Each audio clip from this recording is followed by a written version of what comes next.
This morning we will be addressing Breaking Bad, negative news and Shabbat, and some of the origins of this conversation came about with regards to sometimes when you hear something on Shabbat, especially when the Iranian attacks started, the U.S. and Israeli attacks started on Shabbos.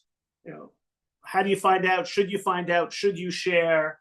And the like. And this was something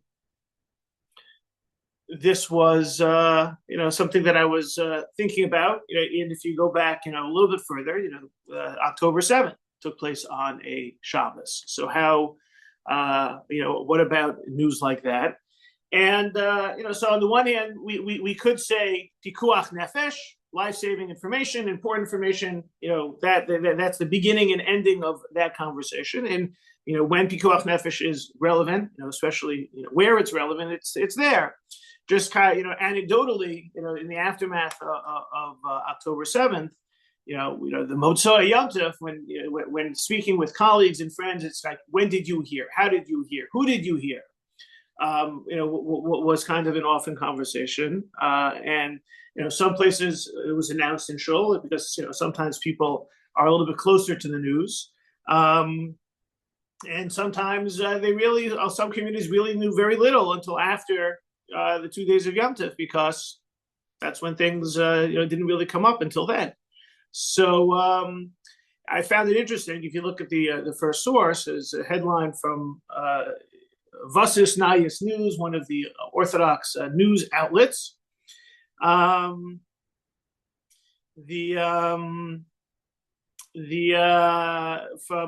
was from February 27th, which happens to be the day before everything went wild.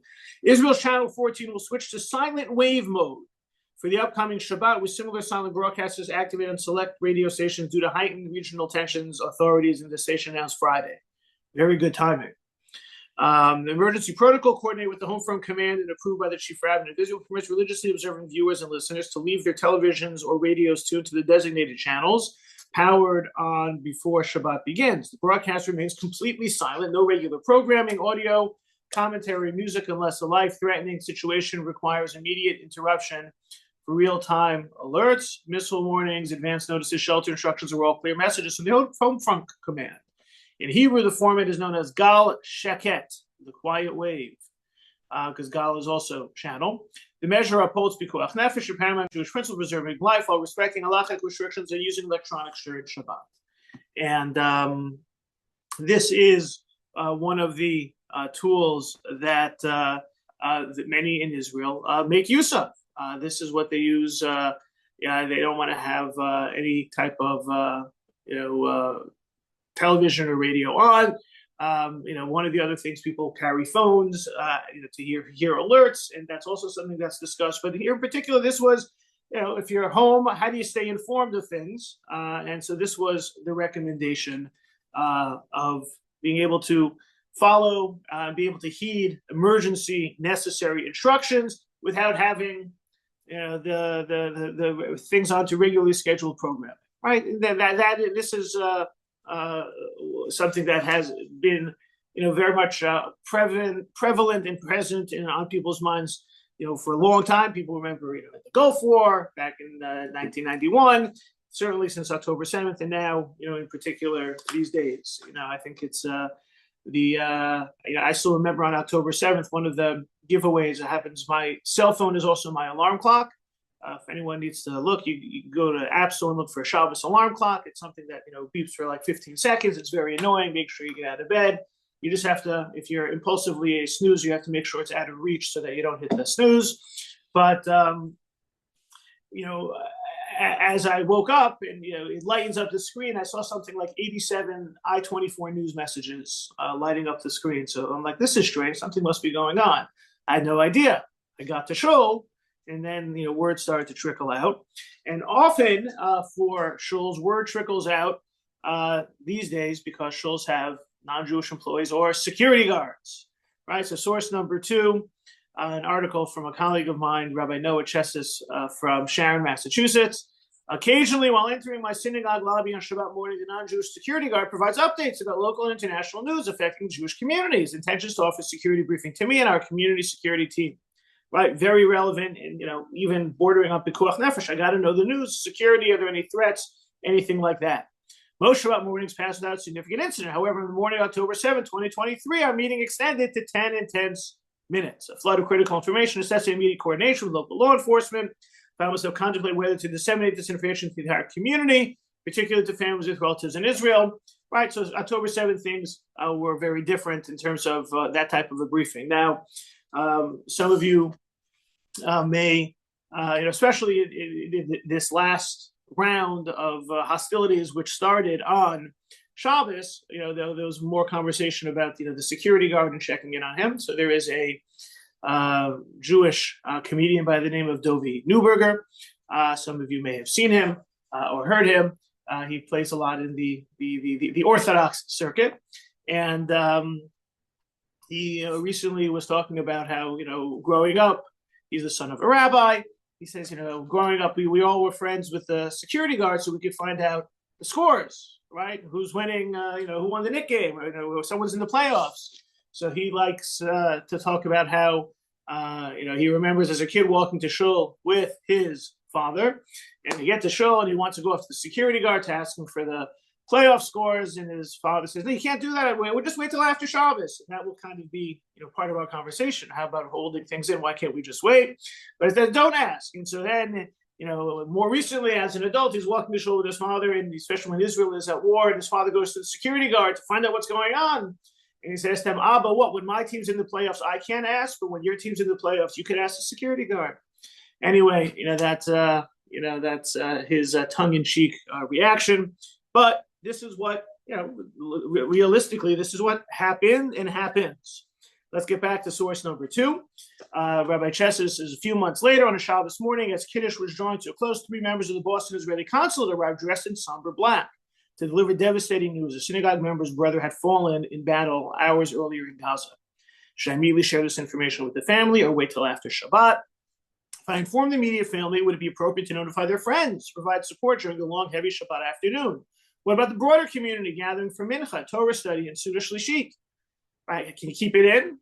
Suddenly, one part of my job was made much easier. The consular representatives made it clear they were legally obligated to inform the brother directly before releasing the fallen soldier's name to the public. It was a matter of national security, and this was something that could not be delayed in terms of sharing this bad news, this tragic news on Shabbat. So a number of the sources that we're going to see are part of Rabbi Chessis' discussion of the art of delivering difficult news in Jewish thought and practice, both in general, the emotional piece, as well as specifically the halachic piece as it pertains to Shabbat.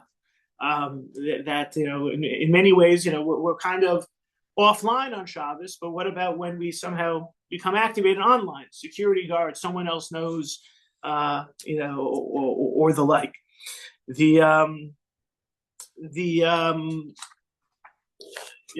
So let's. There are some sources that talk about how when relaying bad news, sometimes it needs to be done in perspective, and in some ways, this is something that's been discussed in the therapeutic community as well. Bad news comes. How do you tell someone? When do you tell someone? Do you tell someone directly? Do you wait? And this leads to certain approaches. Should we be radically transparent? And whatever we know, we share. Should we hold back something? Should we delay? Do we not say and only allude? And all of these approaches, which have some therapeutic, have a whole therapeutic literature, also have some religious literature. And in particular, a very famous case is with regards to the death of Sarah. We know that Sarah's death is recorded in the Torah right after the story of Akedat Yitzchak. And thereafter, Sarah dies and Avram goes to mourn her.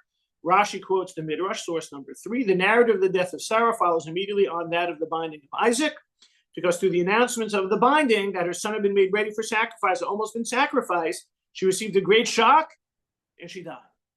The idea that the word, the announcement, or the news of the Akedas Yitzchak basically killed her, caused her to have a heart attack. And this is not the only discussion. The Midrash talks about maybe this news was shared in an effort. There's one Midrash that this news was shared by one of the circle of the people they were familiar with, because this person wanted to marry Sarah and figured that if he tells Sarah that Avraham wants to kill their son, then Sarah will divorce Avraham and marry him. So there's a whole extended midrashic literature for this, but one of those is the fact that this was known that such information shared with Sarah could emotionally, maybe even physically, crush her. Source number 4. And then Avram stretched forth his hand and took the knife to slay his son. Yitzchak said to him, "Father, do not tell my mother about this while she's standing at the edge of a pit or a roof, lest she hurl herself down and die." Right? This can literally kill her. So, and this is something that is recognized, that the emotional devastation having a physical impact. There is something known as broken heart syndrome. That's its popular name. It has a technical name. You can go to the Mayo Clinic that has this definition. Source 5. Broken heart syndrome is a heart condition that's often brought on by stressful situations and extreme emotions.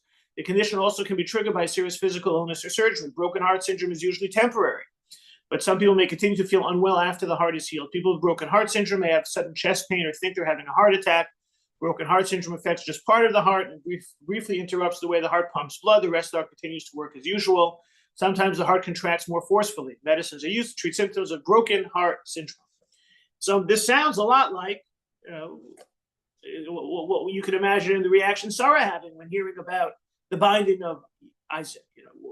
There's another midrash. She saw the smoke coming from Mount Moriah and figured that Avram actually did it, even though he didn't do it. Right? So there's almost this convergence of what could be the emotional impact on Sarah versus the way the rabbis understand the emotional reaction taking place in that story. So there is this emotional distress that can be caused. We see that it's recognized as something that really can cause certainly physical pain, maybe even, God forbid, death in the case of Sarah. So how do we transmit that information? So I would imagine all of us have been the recipients of bad news. Some of us have had to be the bearers of bad news. How is that presented emotionally?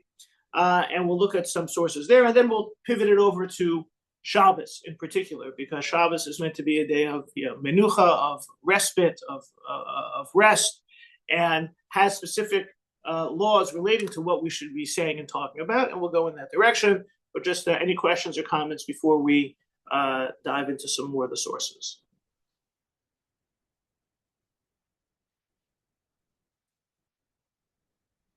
Okay.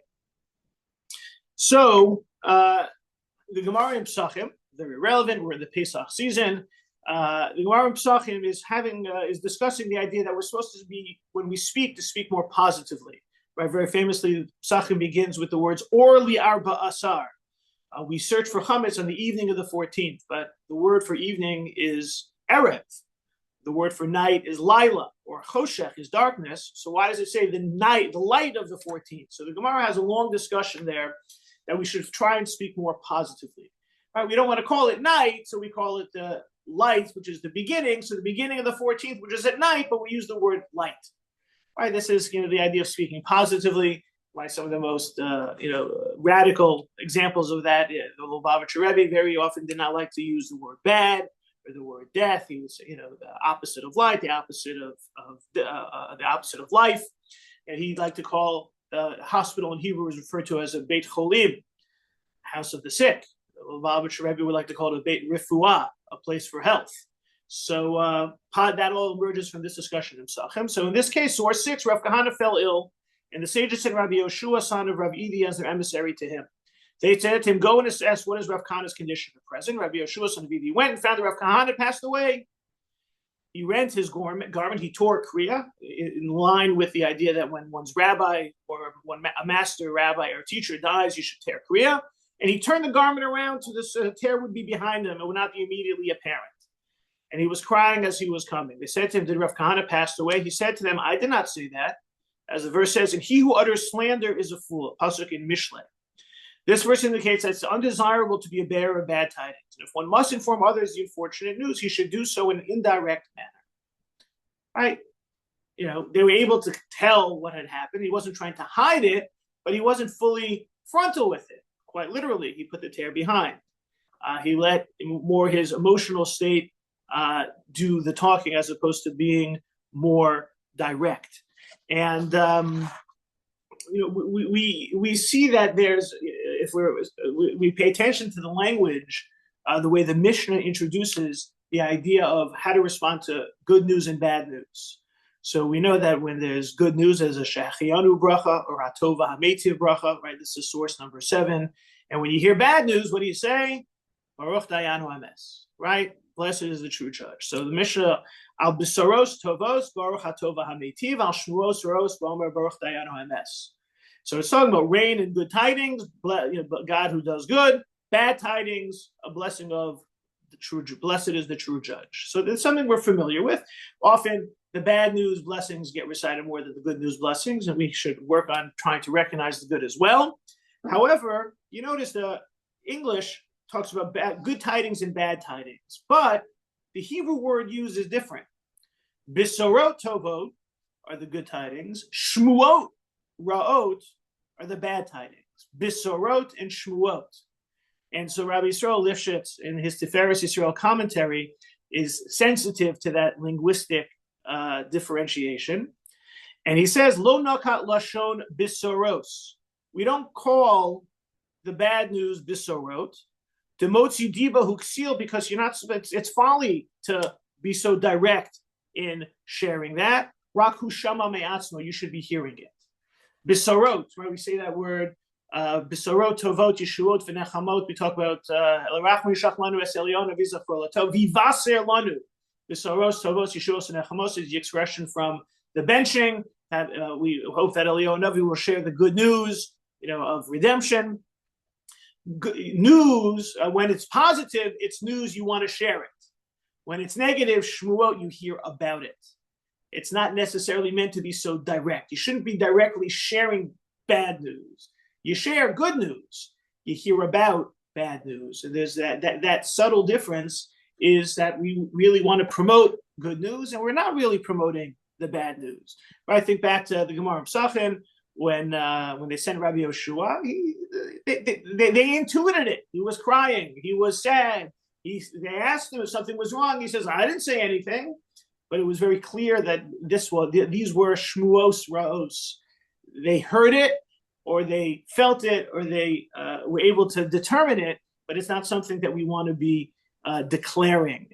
And this is something that we see that is built into when having difficult conversations. We see that in the Torah. So, for example, when the brothers wanted to tell Yaakov that Yosef was dead, now he wasn't dead, and the brothers, had this whole, had sinned horribly in getting rid of their brother, but he's not dead. How did they tell Yaakov about this story? So they took the coat, and this is source 9. They took it and they said, they took it and they tore it and they dipped it in blood and they showed it to their father and they said, Hakerna, examine it. Is this your son's tunic or not? Right? They never even told it. Again, had they told him Yosef was dead, that would be a lie. But, again, we're looking at this in terms of when they wanted to relay what was taking place, they asked Yaakov to figure it out for himself, the bad news. Or we see the exact same language of Haker. Do you recognize with the story of Yehuda and Tamar, right? Yehuda had slept with his daughter-in-law, not knowing it was his daughter-in-law, that his daughter-in-law was pregnant, and he's accusing her of adultery because she's supposed to be marrying his son. And as she's brought out in source 10, she sent this message to her father-in-law. It's by the man to whom these belong that I'm pregnant. Examine these, right? Hakerna, the same language, whose seal and cord and staff are these. And the idea of sometimes you're not so aggressive in presenting a challenging information or challenging news or difficult news or complicated news. You try and ease into it as opposed to being so direct when it's negative. And this even extends to sharing news of, unfortunately, someone's passing. Shulchan Aruch, source number 11, one who suffered a bereavement, it was not known to him. The law is that it's not obligatory that they inform him thereof, even if it's the case of his father and mother who died. Regarding when a person who does inform him, it is said one who spreads bad news is a fool, right? That verse from Mishlei that we've seen in the previous sources, right? So you have bad news and someone doesn't know, you don't even have to tell them. Now the Rama adds a caveat. Nevertheless, in the case of a surviving male children, it's customary to inform them thereof so that Kaddish can be recited. The idea that there's something to do. In fact, the Rama has an expression within the laws of Avelut that when someone has, when it comes to Avelut, a person should not say to someone, and often when someone, you make a shiva visit, we're not at a loss for words, what are you going to say? So sometimes people just go, what are you going to do? So the Rama has an expression that that's not the right thing to say, because it's very dispiriting and despairing to say that. Even there's always something to do, the Rama feels. And that kind of is in line with his discussion here about sharing bad news when there's something to do, right? It's not bad news if there's a positive reaction, right? Someone passed away, you can't change that. You can say Kaddish for their soul, so you should tell them. And I think it's just an interesting observation of the Rama that if there's nothing to be done, that's one thing, but for Rama, there's always something to move forward for. And that's what he comments in the Shulchan Aruch about the Kaddish. But this idea of not saying bad news is because, when there's nothing positive can come out of it. If something positive can emerge, then there's this opportunity to maybe be more public or more proactive in sharing that news. Sefer HaChasidim, right, 12th century, Rabbi Yehuda HaChassid, source 12, the injunction of do not spread bad news is specifically when nothing good can come out of sharing that information. But if there are situations in which sharing the bad news can generate some betterment of the situation, then for that potential benefit, one can share the news. Right? You have to start thinking about, some of the, at least the couple of examples that we spoke about, October 7th, the Iran war, right? Or think about the situation where Rabbi Chessis had to share about the passing of someone in Israel, right? We don't know what he did with regard to telling the rest of the community, but you can start filtering through what would be the reactions of sharing that news and how that could be helpful, because people may respond and support the family and the like. And we see that sometimes you have to share the bad in order to improve. So the example that the Gemara in Sota, source 13, talks about is with regards to the one who has sara'as, right? That Jewish, what they call the Jewish leprosy, that's the punishment for lashon hara. And when they have that, you have to say tamei tamei, the person's impure. A leper must publicize the fact he's ritually impure. He must announce his pain to the masses, and the masses will pray for mercy and will cry impure, impure. A leper must publicize the fact he's ritually impure. He must announce his pain, they will pray for right. Just duplicated there, right? The idea is you say, you're not doing it for no reason. You're doing it for a reason, to teach a lesson or maybe to get prayers recited on behalf of somebody. So the idea of we see some level of validation of you don't always have to be so transparent. You should be sensitive to the damage that the bad news can do, and also cognizant that if there's something that can be positive that can emerge from it, also to be aware of that, while recognizing that we're generally more effusive in bisoros tovos. That's the good news we're happy to share. The shmuos raos we're more reserved in how public we want to be about sharing it. And in many ways here, you have this kind of overlap between the way we see this emerging in some of our biblical and even halachic behavior, as well as how it overlays with some of the emotional and psychological discussion on the subject. Questions or comments before we pivot to specifically Shabbos?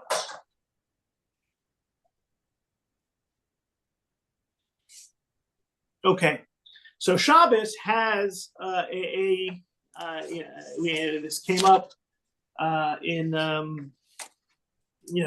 our discussion last week about encouraging Shabbos. It's not only the don'ts, it's also the do's and the Shabbos behavior. So source number 14, quoting the verse in Yeshaya Vidaber Davar, the way we speak. One's manner of speech on Shabbos must not be the same as one's manner of speech on a weekday. Right? We should talk differently. We should be more uplifted and elevated. There are those who had the practice of speaking Lashon HaKodesh, speaking Hebrew on Shabbos. But when it comes to the content of the conversations, therefore it's prohibited to say, I will do such and such tomorrow, or I will purchase this and this merchandise tomorrow. Right? You can't talk about tomorrow on Shabbos. You can't talk about things you can't do and say, I'll do those things that I can't do today, tomorrow. The idea of preparing for after Shabbos, all this stuff is a problem. Even idle talk should be curbed. Right? You shouldn't just gossip. All right, you shouldn't gossip on any day, but certainly on Shabbos. So the Ramah here adds, people who enjoy hearing stories or the latest news may speak these things on Shabbos, but one who does not enjoy them may not speak them for the sake of giving pleasure to someone else. So if you want to tell stories, Ramah is introducing that there are items that are not necessarily sacred items, but they're not negative items. You want to tell stories on Shabbos, that's okay. If that's what you enjoy doing. Yeah, so the idea of reading a book or something like that. So this idea that if you enjoy something, that means it's okay on Shabbos. If you don't enjoy something, you shouldn't be speaking about it on Shabbos. If it's Lashon Hara, you can't speak on Shabbos even if you enjoy speaking Lashon Hara. That's not the way it's supposed to work. But there's this idea of having more positive speech that's either holy or something you enjoy. And here the Mishnah Berurah comments, something that other of the commentaries talk about. Asur l'saper b'Shabbos eze davar shemitztaer bo. You shouldn't talk about aggravating things on Shabbos. Not only because, maybe in general you shouldn't, but especially on Shabbos where the speech is supposed to be elevated, you should not talk about things that are negative. You should just not talk about negative things on Shabbos.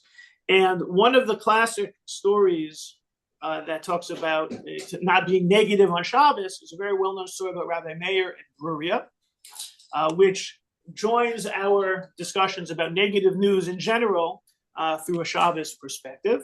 It's in source number 16. Different versions are in different rabbinic sources, and this is the one from the Yalkut, Shimoni, and Mishlei. Remember, Mishlei, Proverbs, was the source of that verse that we saw throughout, that he who utters slander is a fool. And so you see slander. Slander is not just bad about someone else, but even anything negative.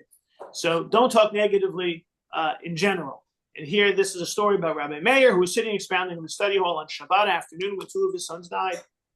What did their mother Bruriah do? She placed both of them on the bed and spread a sheet over them. At the end of Shabbat, Rabbi Meir came home from the study hall. He said to her, "Where are my two sons?" She said, "They went to the study hall." He said to her, "I scanned the study hall. I did not see them." She gave him the cup and he made Havdalah. He repeated, said, "Where are my two sons?" She said, "They went elsewhere and they're coming now." She placed food in front of him and he ate and he blessed. After he blessed, she said to him, "I have a question to ask you." He said, "Okay, what's your question?" She said to him, "Rabbi, before today a man came and deposited something with me. Now he's coming to take it back. Should I return it to him or not?" He said, "My dear one, who holds another's deposit must return it to its owner. Of course you have to give it back. It belongs to him." She said to him, "Were not for your consent, I would not have given it to him. So I wouldn't give it back, but you said you have to give it back." What did she do? She grabbed his hand and brought him up to the room and had him approached the bed, took off the sheet and from upon them. When he saw both of them then laying in bed, he began to cry and say, my sons, my sons, my teachers, my sons in the way of the world, my teachers, that they would enlighten my eyes with their Torah." And at that time, she said to Rabbi Meir, "Rabbi, isn't this what I told you? Do I not need to return the deposit to its owner?" Right? God gave them to us and now has taken them away. And Rabbi Meir then famously responded, "Hashem nasan v'Hashem lakach, Yishem Hashem nivorach." The Lord has given, the Lord has taken away. May the name of the Lord be blessed. And so this was how Bruriah eased him in to prepare him, maybe emotionally, maybe even to fortify him physically by giving him something to eat to be able to then confront the death of his two sons. From the halachic perspective, had he known already, he wouldn't be able to make Havdalah because he'd be an onein, right? The period between death and burial, the mourner does not perform any positive commandments. So he doesn't say Havdalah, he wouldn't say blessings over his food. And so she delayed his onein status for that as well. And the idea here, two things. One, even when something as directly traumatic as the death of children, not saying it on Shabbos. She delayed it. Also, this idea of trying to, ease him into it in all sorts of, have something to eat, come up with me, doing it in a more of a quiet way. There's something that has been developed and analyzed from a therapeutic perspective, an emotional, psychological perspective, called SPIKES, SPIKES. And it's a 6-step protocol for delivering bad news. And the SPIKE stands for the setting, the perception, the invitation to get ready, knowledge, empathy, and summary. And you kind of see, all of that together in terms of, setting it up. It doesn't do it directly, leads him, guides him, fortifies him. In the end, lays out the picture of how even to maybe conceptually or intellectually and even emotionally understand this, right? So there's a lot here that once again we see an overlap between the way Judaism looks at sharing bad news as well as how it fits in with it from an emotional therapeutic perspective. And here we see the unique role of Shabbos as a time to avoid sharing this news. Rabbi Eliezer Melamed, who we've spoken about, the head of Har Bracha Yeshiva, the author of Penine Halacha. And this was a question from over 20 years ago that he was asked, can you tell someone on Shabbos that Shekrovo Nifga Be'iruach Chavlani Kamo Ze Shaya B'Chevron, there had been a terrorist attack in Hebron, and the question was, it was on Shabbos, do you tell someone that that someone was wounded on Shabbos? And he says, "Ra'oi shelo l'saper bisuros ra'os b'Shabbos." You don't tell bisuros ra'os, right? You notice he's using the language bisuros. Don't directly give bad news on Shabbos. Shabbos kodesh ein olam haba. Shabbos is a taste of the world to come. Yom shekulo tov, a day that's it's all good, right? We say Yom shekulo Shabbos benucha, right? It's all good. Shabanu mizbonenim b'mabat chiyuvi al hametzius. We're supposed to look, appreciate the positive of what's going on in the world. You shouldn't share bad or troubling news.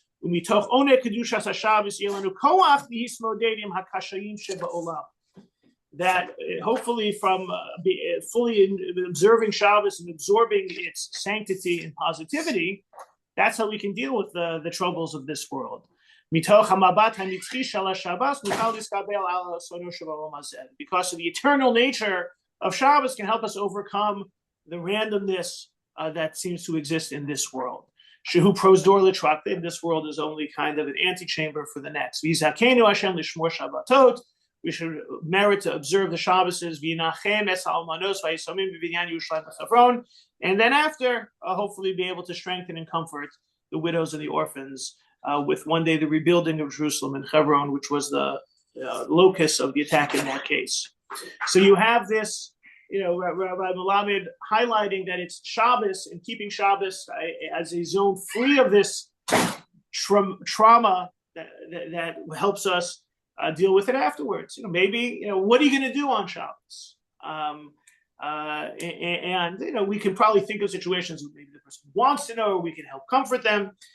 Someone was asked about, the question comes up, often people have relatives in Israel, can we follow the news on Shabbos? And, on the one hand, people can, each case can be different. People can be emotionally invested differently or have high levels of anxiety. But a standard response is, what are you going to do if you know that there's missiles falling in wherever on Shabbos? We can daven, but we can daven for the safety of everybody in Shalom Shabbos, of all of the soldiers and all of the citizens of Israel, which we always do, without knowing the specifics, without knowing the details. And so there's kind of that Shabbos should be a time that where on some level we're recognizing that the world is not in our control, and how does having that information help us, especially if it's traumatic, if it's difficult information. So we've seen, the idea about how traumatic bad news can be, and how presenting it can be, and it is shown to be from a Jewish perspective, make it more indirect, make it in a way that can be beneficial. Shabbos is a time maybe to avoid it altogether. So what about tachlis? What about sharing sad news on Shabbos? Hello? Yes. Hi, how are you? Hello, so it's not a good connection. You keep losing. So here was Shaila Halacha Lamasa. It's found on the website Dina Online, which is one of the Batei Din, the religious courts that has an online, Ask the Rabbi site. So this was the case. This past Shabbos, and would it have been permissible to tell the guy by making the Mishaberach, the prayer for the sick, for Rabbi David? It was Rabbi David Feinstein, not to do so. He had passed away an hour before Shabbos. Not everyone knew. So the situation is people have been praying for the recovery of someone, adding the name in the Mishaberach for Cholim. But he died right before Shabbos. And most people didn't know because it was right before Shabbos. So on Shabbos, when they say the Mishaberach for Cholim, everyone's expecting to hear Rabbi David Feinstein's name mentioned as one of the Cholim. If you leave his name out, everyone's going to assume that he's dead because, they're not going to assume that he recovered. Maybe they should assume he recovered. But, let's face it, he had been critically ill. So was it permissible for the Rav to mention in his drasha something about the Petira, the passing? Or should one avoid discussing it at all and distressing people who might not have heard it? Right? What about those? Rav David, his name's not in the Mishaberach. Is he dead? Is he alive? I don't know. Is there a chiluk? Is there a difference that the people already know about the passing? Or if they don't know about the passing? So it's kind of, it's kind of a gray shaila. If maybe, look, what we do know after the fact is he had passed away, and but what should the gabbai have done, or what should the rabbi have done is essentially the question. So the rabbis responded, since we don't say things on Shabbos that will cause people pain, it's better not to talk about it. If the gabbai will include the name, the list of Mishaberach, nothing terrible happened. It's a name, it's a Mishaberach. Regarding the rabbi talking about it, we assume the rabbi knows the halacha. That's nice. And if he feels it can be said, we can trust him. Regarding Shabbos, there's no difference between people that know the news and others. The idea is that when talking about it causes pain and anguish on Shabbos, which we want to avoid unless necessary. Right? How do you balance it? So the question, asks some very unique specifics, right? Leave out the name and people will think he's dead.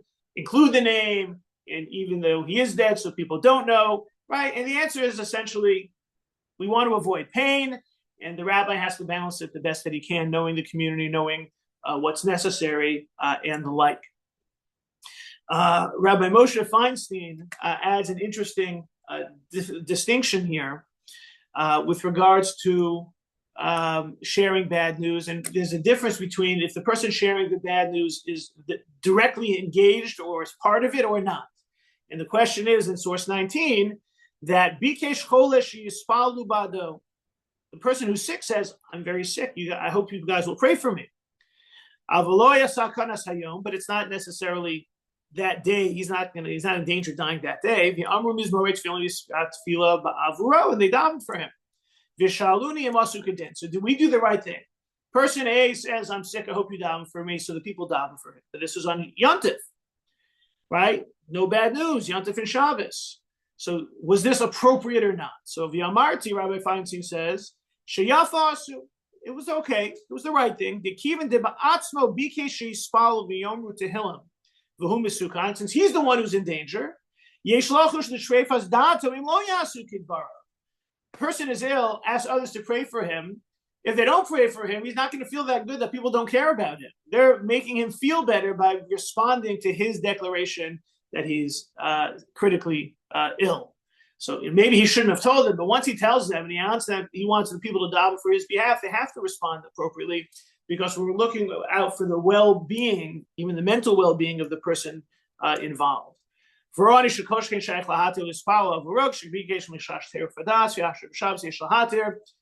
and Yontif is the same. But not if other people ask. This isn't sort of someone coming and saying, I know someone's sick, can we daven for him? That's too far removed on a Shabbos or Yontif when we don't pray for individuals. you can include a mishaber for cholim. That's part and parcel of the ritual prayer of the day.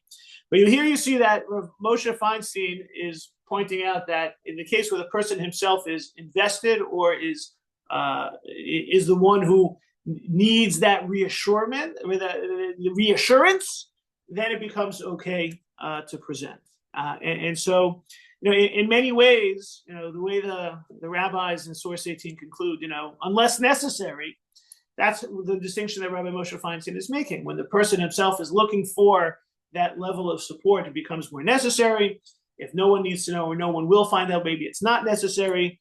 I do, when it came to October 7th, some people here were around in Shul that Shabbos. We did share the news. We shared the news before saying the Mishaber Chetzal. My thinking is that people are hearing, and even though some people may not know, to try and control the overall reaction of the people who do know and people who may find out, better to relay some information. In particular, with regard to someone passing away, that was a situation in the community where someone passed away Friday night, and on some level, no one would know about it, except some people did know about it. And then my calculus was that people would be finding out over the course of the day, and it was better for people to be aware that a person had passed away. So as both in line of supporting the family, as well as not to be shocked and stressed and under duress when finding out outside, and sort of, I guess, one could call it to control the narrative. You don't, if information is going to leak out, and then people are going to start saying and thinking and taking the story in different directions, I guess I would, I categorize it as Source 18 did, necessary, and shared the news, recognizing that it's, that it can be shocking. There was a huge audible gasp in reaction to that relaying of that information, because it was completely unexpected and out of the blue. And to me, that just justified or validated that it's important to try and control the narrative from an emotional perspective, and then from how people are going to be responding perspective. But we see that when it comes to on some level, we're really most concerned with those who are directly impacted. Sometimes there becomes more of a necessity. In some cases, even from national security. In the case that Rabbi Chesses described, trying to help people emotionally, that becomes the number one priority. But we should also balance it with the fact that it is important to try and validate the fact that Shabbos should be a negative news-free zone, and really lean into, like Rabbi Melamed says, the healing, therapeutic, spiritually uplifting power of Shabbos, which can hopefully provide us, with that inner fortitude and strength to deal with the craziness of the rest of the week. And as we often conclude sad occasions with, hopefully that sadness will be overcome by happiness, and we'll be able to focus more on the positive in our lives, in the community, in Israel and around the world, as we're coming up into the holiday of redemption. That's we say B'Nisan Nigalu, B'Nisan Asidin Ligael. Originally, we were redeemed in the month of Nisan. For a present and future redemption sounds good. Rosh Chodesh is Thursday. Hopefully, it will come to pass. Amen.